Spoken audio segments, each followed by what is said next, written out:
Do you have something to say?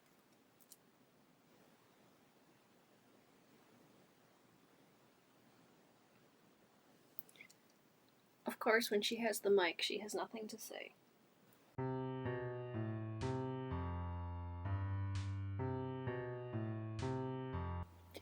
Well, today is not just going to be a video of me petting the cat.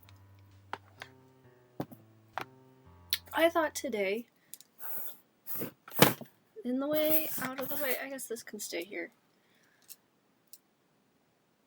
I haven't done a solo video in so long. I don't know what I'm doing with myself. But anyway, hello, welcome back. Today I thought I would do a solo silent film reaction because I was feeling a little inspired. So I thought I would watch Voyage dans la Lune, which is a Georges Méliès film. And this is probably his most well-known. I think a lot of people have seen the clip of the rocket flying into the moon's face. It's a very famous clip. Have I seen this before? Yes. Have I actually sat down to watch it and really pay attention? Not really.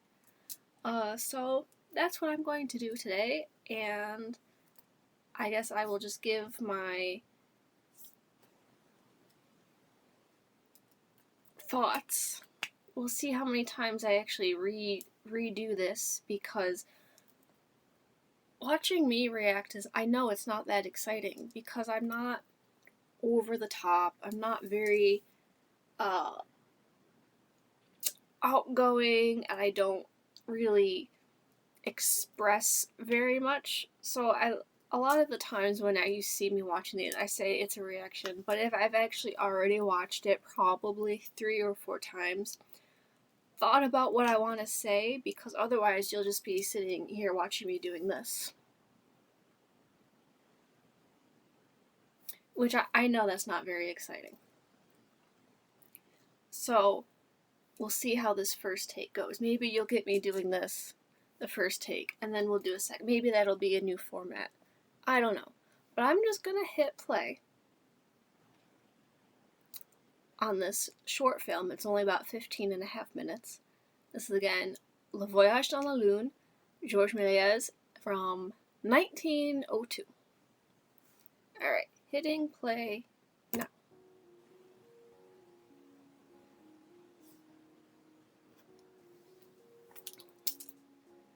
It is a very beautiful title card we've got here with the title of the film on it. Star Film, Paris.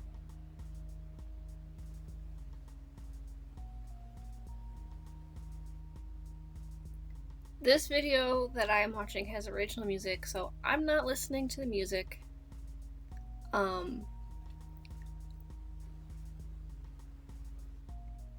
But if you're watching this somewhere else, there probably is a new or original soundtrack to it. I'm sure it's great, but I have this on mute.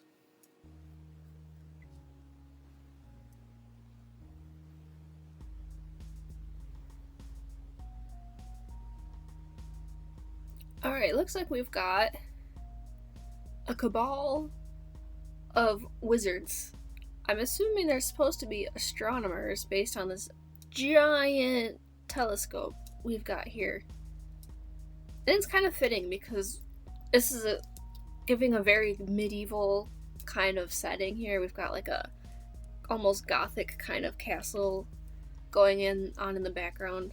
Astronomers and magicians were, basically interchangeable. And they've all been gifted their own. Oh! Well, we are definitely doing some magic now. So all those telescopes just turned into stools.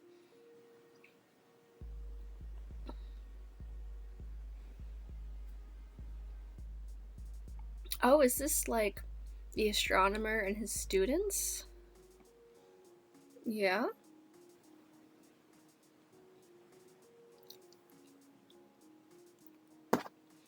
I guess it's easy to understand how the pointed hat and robe became synonymous with the wizard. There's truly nothing original in this world. I see he's drawn here a diagram of the Earth and then flying to the moon. We're just throwing papers at this guy. He seems to be causing a ruckus.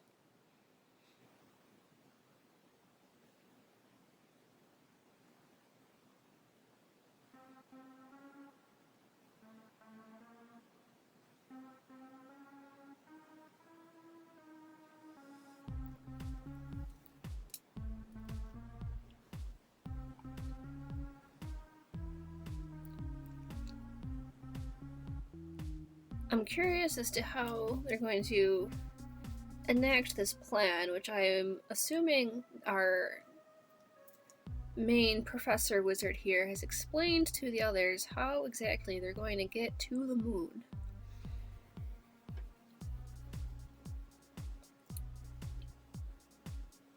Oh, now they're removing their robes.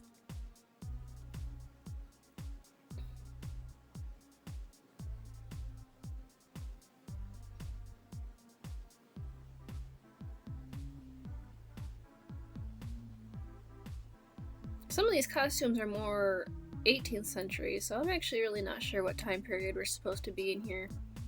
But I guess it doesn't really matter a whole lot. Onward! Oh, they're building a rocket. That's adorable.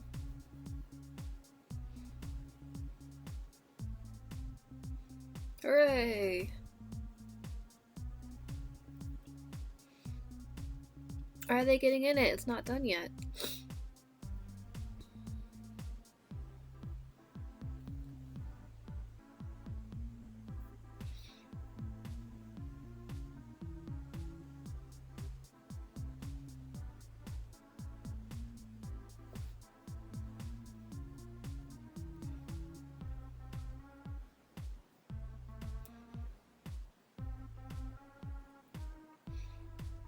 I like these guys at the anvil just hammering away.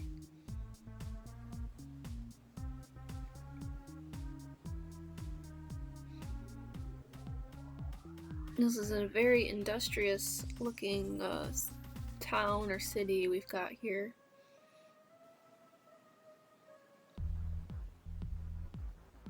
I actually do really like this. So this part of the set, you see this roof here, this kind of balcony. You can see it kind of like bending as that guy's leaning on it. But you still had the steam or the smoke coming out of what is obviously a painted set. That was pretty cool. Yeah, see here, so you can see the stage that these people are standing on. The painted houses, the rooftops here in front of it.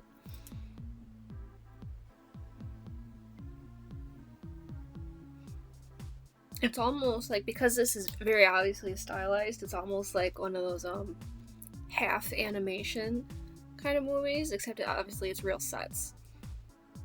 That's pretty neat.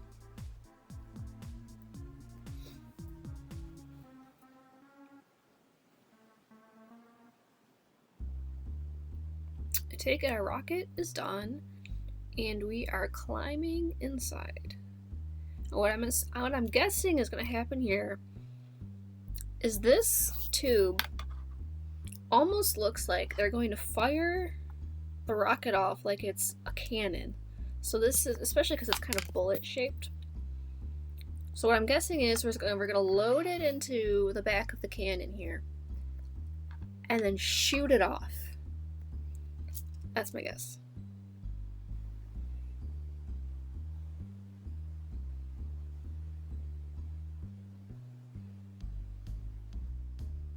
Yep.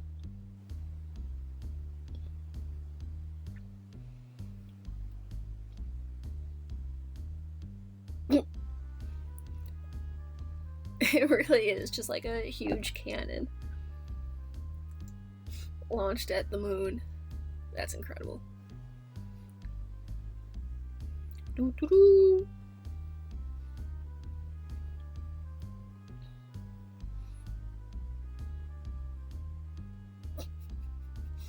just lit the fuse.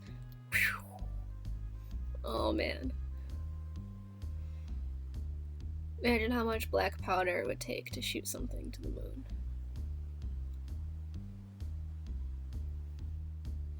Look how it just got splatted in the eye. That's pretty gross, actually. Especially when it's just like dripping down his face. But hooray, we've landed on the moon, and I love how they just have no concern for atmosphere. Usually in sci-fi, when we see people going to strange planets, they're all suited up. Oh, we don't know what the atmosphere or the climate will be like, but it's 1902. We don't care about any of that stuff yet. Oh, we got an Earthrise.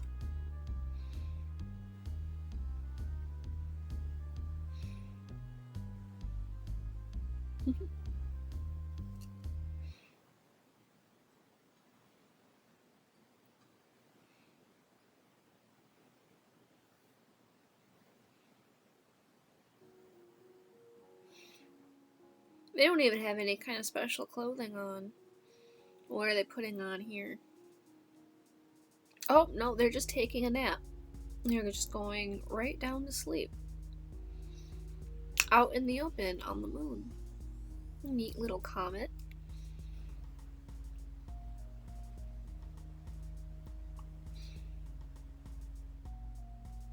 Stars. Oh my gosh, that is terrifying.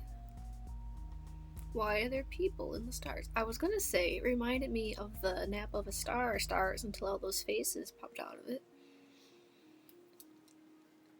But I guess this is just the wonders of space. Or they're dreaming. And now it's doing weather.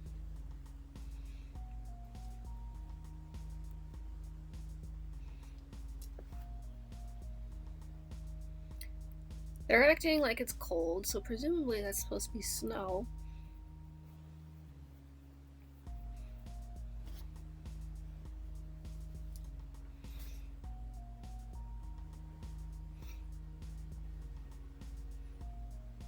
Where are they going?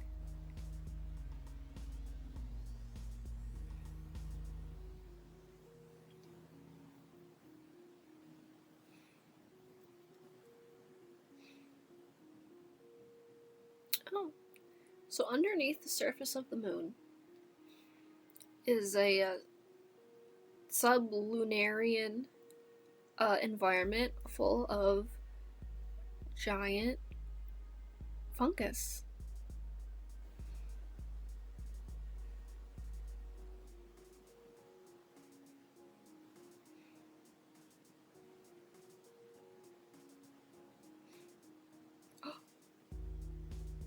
And some sort of strange creature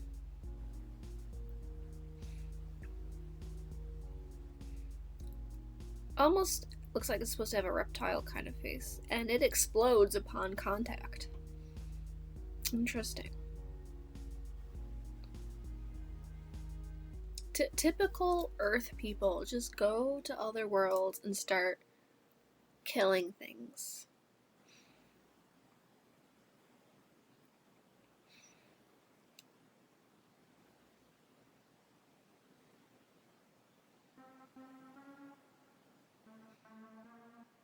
Okay, I see what's happening here. They've now been brought before the civilization of moon beings here. I'm really into this set, actually.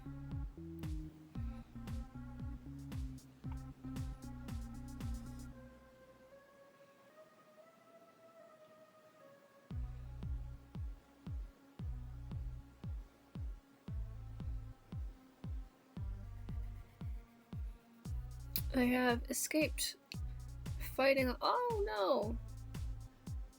Poof. Man, that umbrella is lethal.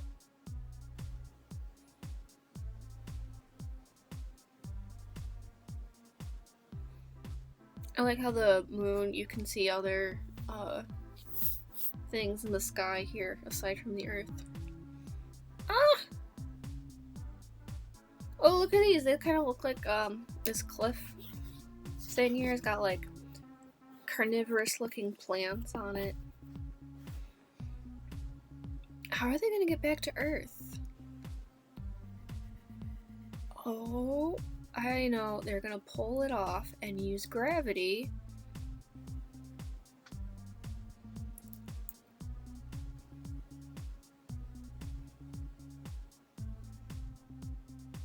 to they just use gravity to fall back down to Earth. And that guy was hanging outside the entire time. Look at the shipwreck. And the jellies.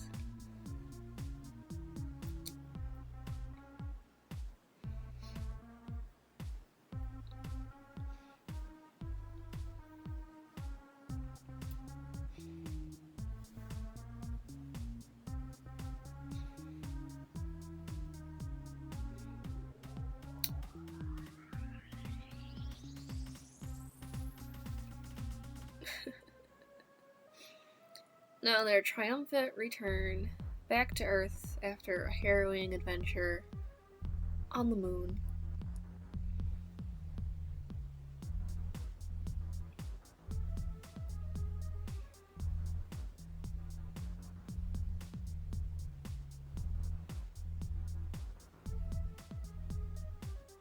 Yay! Of course, they're heroes.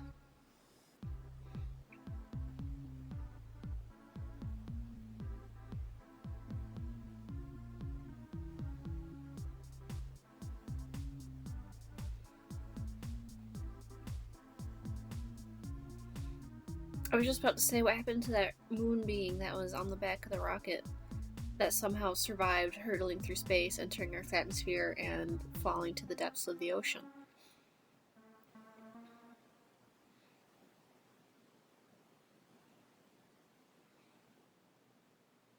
Okay, so these oh, that was it.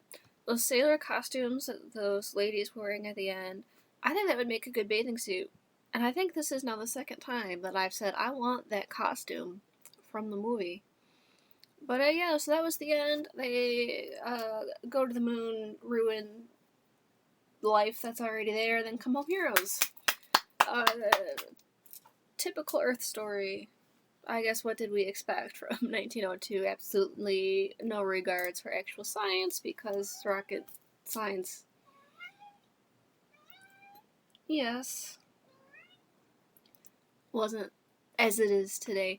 It also reminded me a lot of like reading Jules Verne, where there's kind of these really magnificent machines and they do all these really incredible things that aren't quite possible. But I think Jules Verne tried to make it a little more believable, whereas this was it was very fantasy. It was very like as a modern person, I look at shooting a cannon bullet to the moon and then just falling off the surface as kind of silly, which again a lot of Méliès films are presented as comedic, so they are lighthearted and kind of goofy.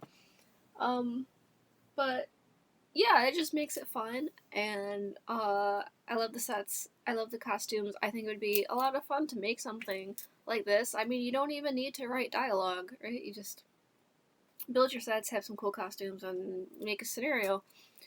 Kind of reminds me of these little plays that me and my cousins used to make up, where we would, we never wrote anything down, but somehow we managed to kind of have a coherent script that we could repeat through multiple performances that like my aunt and uncle would watch, and then we would show my grandparents. We had like a set of 4 or so that we made up one weekend while I was staying at their house, and we performed it multiple times, and we put a lot of effort into our practice and our acting. I think it's fun. So that's it from me today. I hope you're having a good summer so far and staying cool and hydrated.